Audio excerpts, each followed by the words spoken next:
두 번째 시간이네요. 김태영, 이정한, 대답을 잘하는 것 같아요. 김보현, 유재빈, 잘 들었어요? 강민진, 허지원, 이다윈도 잘 지냈고요. 그래요.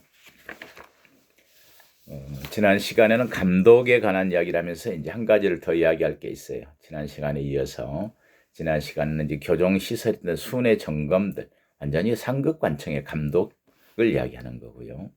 이제는 교정시설을 감독하는 걸로 해서 판사와 검사가 하는 게 있어요. 시찰을 하게 돼요. 그걸 시찰이라 그래요.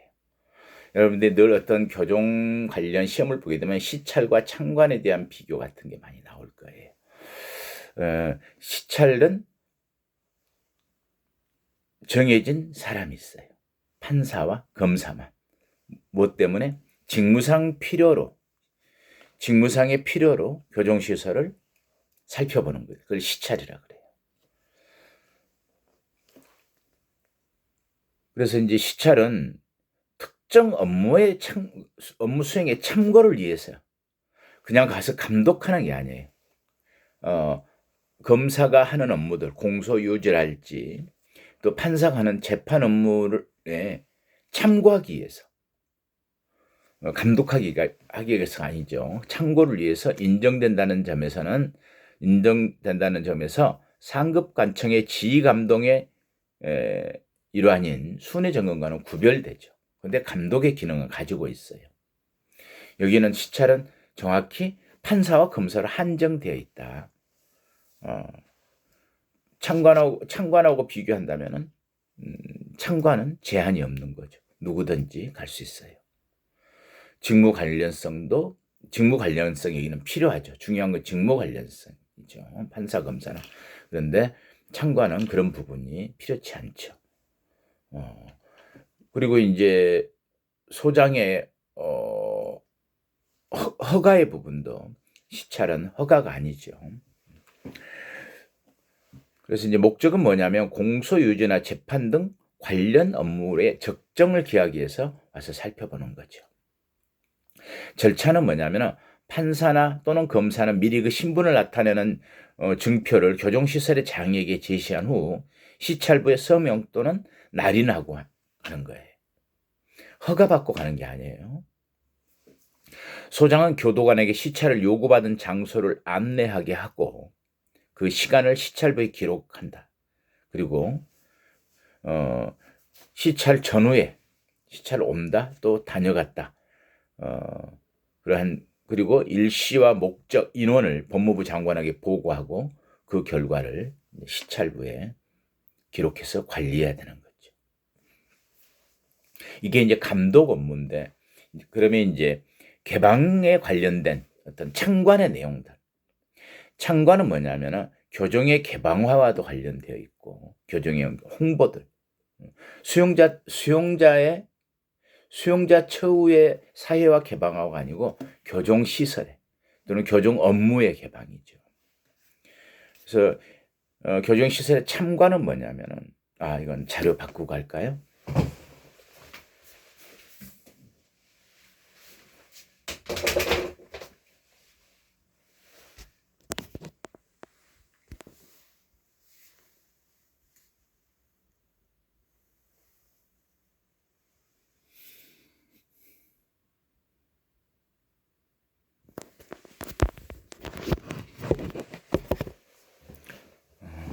다시 한번 자료를 살펴볼까요?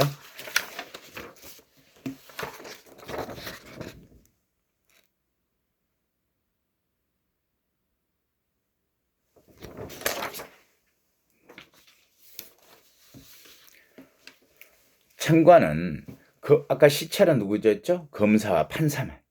판사 또는 검사 이외의 자가 학술 연구나 기타 정당한 이유가 있다면 교정시설의 장에 허가를 받아서 여기는 허가를 받아야 돼요. 허가를 받아서 교정시설의 내부까지 이렇게 돌아보는 것. 여러분들 참관 몇 번 해봤나요? 시설들에. 이건 교정의 홍보 관련과 관련돼 있죠. 이렇게 창관을 시키는 목적이 뭘까요? 무엇보다도 형벌 집행 상황에 대한 국민의 이해를 높이기 위해서. 두 번째는 수용자의 처우에 대한 국민들의 어떤 불신이 있을 수 있거든요. 너무 기본권을 침해한다, 인권을 침해한다는 오해가 있을 수도 있고, 또 반대로 너무 편의를 제공하고 적법하게 하지 않고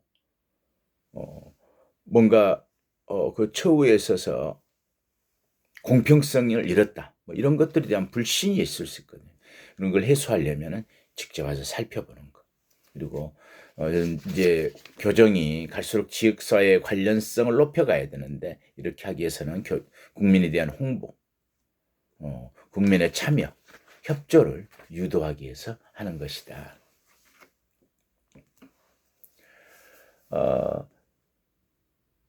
여러 가지 참관을 많이 시켜요. 일반 참관은 평일 일과 시간 내에서 하는 건데, 교정시설의 각과의 사무실, 수용자의 수용동, 작업장 등을 돌아보면서 교정 행정의 이해를 높일 수 있도록 하는 거죠. 그러한 장소들을 돌아보게 하고. 그런데 이제 비행 청소년 참관을 가끔 시켜요.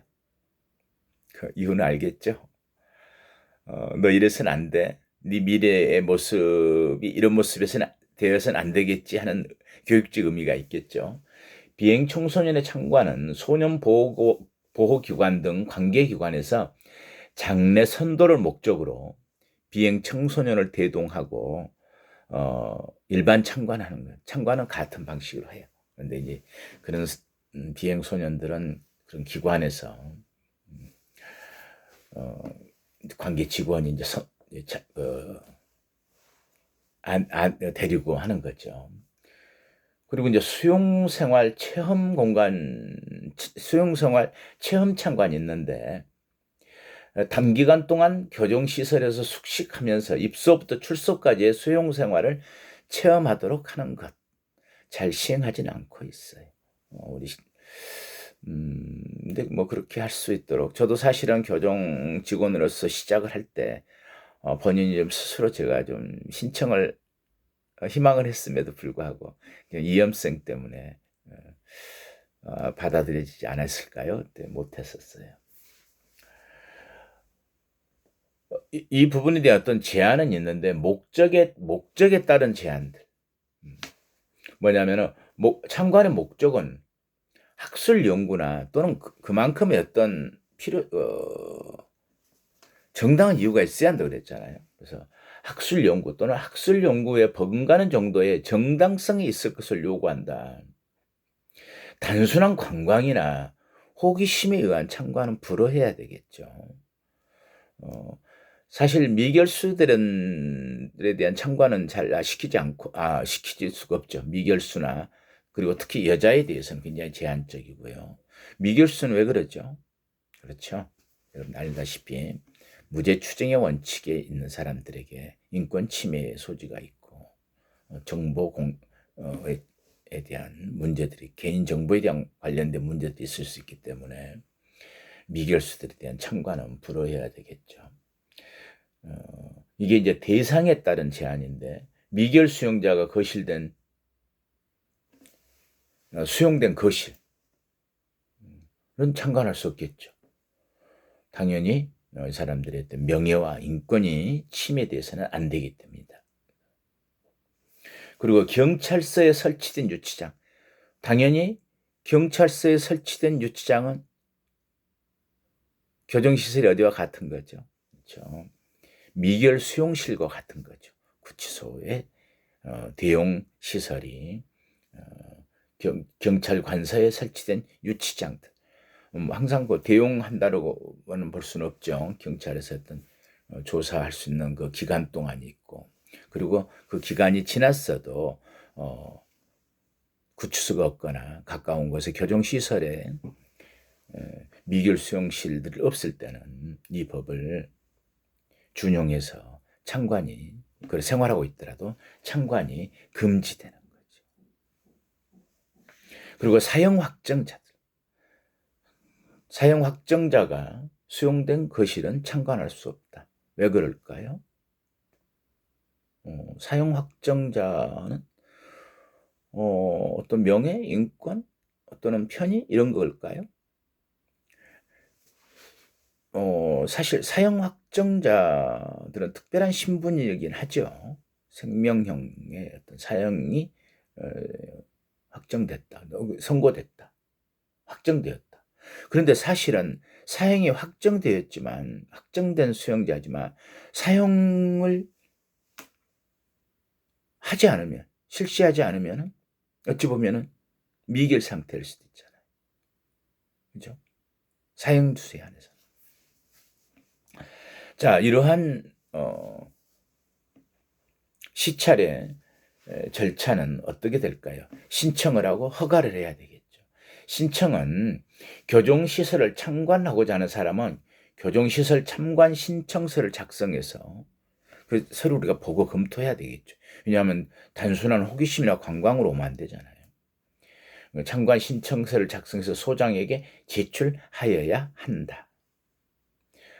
교도소장이 허가하는데 소장은 교정시설을 참관을 신청하는 경우에는 성명, 직업, 주소, 나이, 성별, 그리고 중요한 게 뭐죠? 참관의 목적을 확인한 후에 허가 여부를 소장이 결정하는 겁니다. 그런데 외국인의 경우는 어떨까요? 외국인에게 참관을 허가할 경우에는 미리 관할 지방교정청장의 승인을 받아서 하도록 하고 있습니다. 제가 브라질 가가지고 교도소들을 참관했는데 그 절차는 모르겠어요. 가서 이제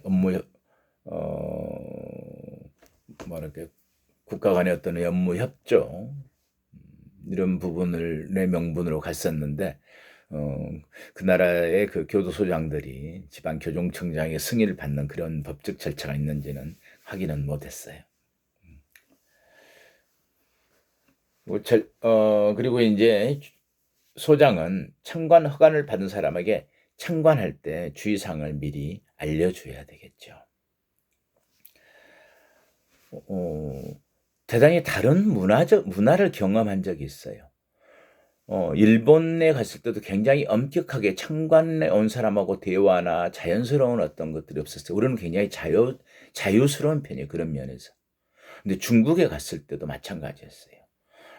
중국의 어떤 작업장, 공장들을 시찰하는데 전혀 대화하거나 같이 이렇게 접촉하거나 하는 것을 강제적으로 그런 걸 못하게 하는지는 모르겠지만 그런 문화가, 그런 분위기는 거의 없었어요. 일본에서는 거의 수용자들은 교도관이 지나가면 고개를 숙이고 있거나 뒤돌아 서 있을 정도로 엄격하게 통제를 하고 있죠.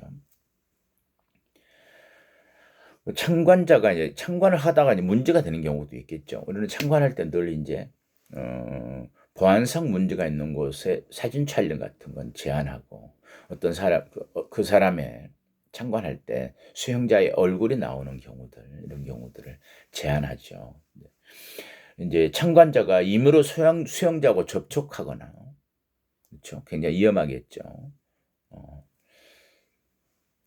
위험하다는 건 뭘까요? 이를테면 부정물품, 흉기 또는 밖에 연락할 수 있는 통신기기, 소위 핸드폰 같은 것의 전달 이런 부분들이 있어서는 안 되겠죠. 그리고 또 위험성도 있고요. 그래서 임의로 수용자와 접촉하거나 또는 교도소의 안정과 질서를 해치는 행위를 한 경우 이는 참관을 중지시켜야 되겠죠. 그리고 이제 참관 보고인데 소장은 교정시설 참관 시행 전후에 언제 무슨 이유로 몇 명이 교도소를 다녀간다는 걸 법무부 장관에게 보고하고 그 결과를 아까 시찰부에 썼듯이 참관부에 기록해서 관리해야 한다 이렇게 규정을 하고 있습니다.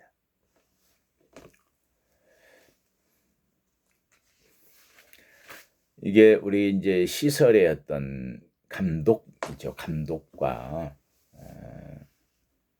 시설의 감독과 어떤 개방에 관한 이야기들을 우리가 이제 살펴봤어요. 자, 그러면 늘 우리가 이야기했던 민영화에 대한 이야기인데, 이 시간에는 민영화까지 이야기를 좀 하고, 다음 시간에는 우리가 정말 교정 시설에 대한 사회 문화적 접근을 한번 안에서 어떤 분위기, 어떤 문화 이런 이야기도 한번 하도록 하겠습니다. 교정시설의 민영화를 설명할 때 민간이 운영한다는 거죠. 그런데 우리나라에는 굉장히 독특한 케이스예요. 민영화의 마지막에 설명하겠지만, 외국에서는 민영화를 하는 목적으로는 대개는 뭐 과밀 수용 때문에 일어났었고, 또 산업혁명 이후에 뭐가 필요했다? 노동력. 그래서 외국의 경우에는 어떤 개인이나 단체, 어떤 공사가 이익을 목적으로 교도소를 운영하는 것이 대부분이라고 생각하면 돼요. 자, 한번 그 민영교도소의 의의를 한번 볼까요? 교정시설을 왜 민영화하는가? 대부분의 경우에 영리를 목적으로 하는 개인 또는 단체가, 미국에서는 교도소 공사 이런 부분에 어떤 큰 기구가 있어요. 이야기했죠. 우리나라도 민영교도소를 만들겠다 하면서 공청회를 하는데 미국에서까지 와서 다녀가고 우리가 운영해 보겠다 그러는데 결국은 조건이 맞지 않는 거죠. 우리는 수용자를 노동력으로 생각하지 않는다. 그렇게 제공해서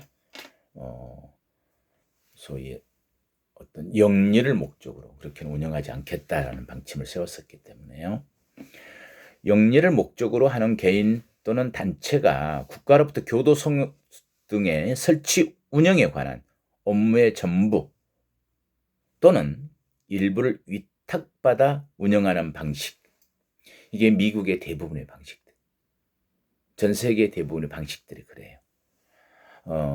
그렇지 않은 나라가 아마 저도 가보니까 브라질, 특히 우리나라 하나밖에 없지만 우리나라, 또는 국가로부터 운영 경비를 지원받아서 처우의 특성화와 다양화를 도모하는 비영리적 운영 방식이 있다. 영리적 운영 방식과 비영리적 운영 방식으로 나눌 수 있는데 우리나라는 비영리적 운영 방식이죠. 거의 대부분 모든 예산을 다 지원받아서. 그럼에도 불구하고 민영교도소를 설치할 때는 우리가 갖고 있는 이점이 있죠. 교도소를 하나를 더 설치한다라고 하는 것은 그 지역 주민들의 저항과의 어떤 문제들이 심한데, 민간이 했을 때 그걸 좀 그 부분에 대해서 국가가 부담을 덜 갖죠. 정부가. 그리고 뭔가 교도소를 하나 더 세운다는 것은 과밀화를 해소할 수 있다는. 우리나라 같은 경우에는 보다 큰 근본적인 목적이 두 가지이긴 했었죠.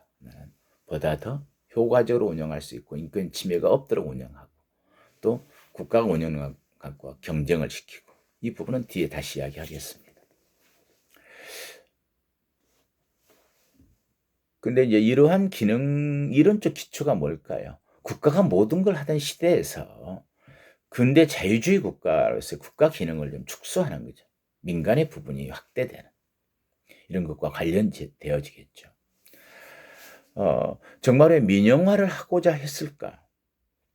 민영화를 하고자 했을까? 등장 배경을 살펴보면 무엇보다도 교정 수요가 이제 막 늘어나는 거예요. 범죄 발생의 증가, 또는 이제 형사정책이 보수화에 따르면 어떻게 돼요?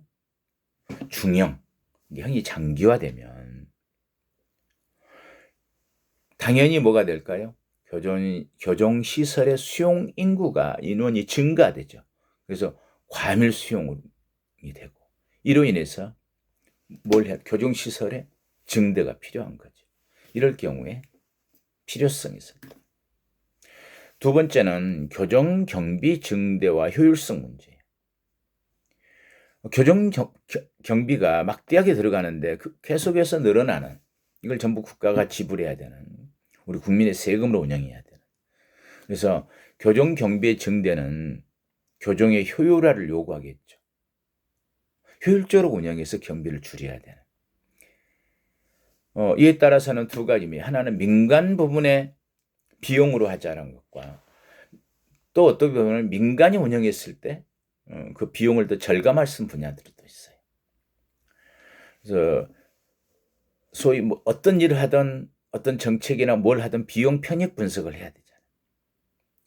근데 그런 비용 편익적 경영 비법이 도입이 필요하기 때문에 이런 민영화가 논의되었겠구나 이렇게 이해할 수 있겠죠. 그리고 공공교정행정의 실패. 교도소는 그동안에 뭐 했느냐. 그 많은 비용, 그 많은 프로그램, 그 많은 어떤 관심들을 가지고도 재범률을 낮추지 못했지 않느냐. 민간에게 운영했을 때와의 어떤 경쟁을 시켜보자. 더 민간 운영과 정부 운영의 경쟁 속에서 보다 또 발전할 수 있다. 뭐 이런 논리. 여기 우리나라에서도 그런 논리가 깔려 있죠. 그리고 사회 재통합 이념을 수용하면서 범죄자의 완전한 사회 복귀와 재활을 위해서는 범죄자는 물론이고 범죄를 유발하거나 조장하였던 사회가 모두 개선되고 변화되어서 이들이 재통합되어야 한다는 것이기 때문에 이를 위해서는 교정의 사회화에 의해서도 더 유리하다. 자, 민간 운영을 했을 때 그 효용성이 뭘까요? 보다 좀 다양하고 탄력적일 수 있겠죠. 다양한 교정 서비스 및 교합 프로그램의 도입으로 인한 효과적인 교화.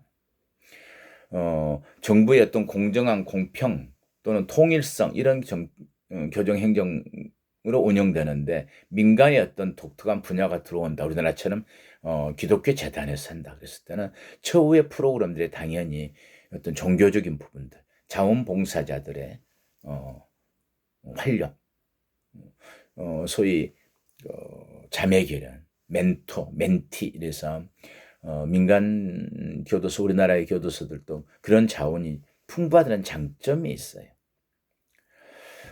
그리고 민간의 경영기법 도입으로 인한 운영의 효율성을 높일 수 있고요. 어떤 물건의 구입이나 뭐 이런 부분들에 있어서 보다도 국가에서 뭔가를 예산을 쓸 때는 그 공정성이 담보돼야 되기 때문에 늘 나라장터 뭐 또는 어떤 공공기관 재를 구입 이런 부분 때문에 비용을 절감하기 어려운 부분이 있어요.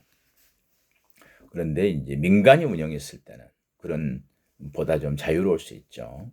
그다음에 행정의 유연성 확보와 과감한 개혁적 기법 도입이 용이하다. 특성을 살릴 수가 있겠죠. 정부에서 운영하면 모든 기관이 통일을 기해야 되는 부분이 먼저이기 때문에. 왜냐하면 이 교도소에서 이런 처우를 받았는데 다른 교도소에서 가서 다른 처우를 받는다면 그건 안 되겠죠. 불만이 공정성입니다. 통일성 때문에. 자, 여기까지 이야기를 하고 다음 시간에는 교정시설이라는 뭘 갖춰야 되는지 어떤 전제 조건들, 그다음에 우리나라의 민영교도소 이렇게 설명을 하도록 하겠습니다.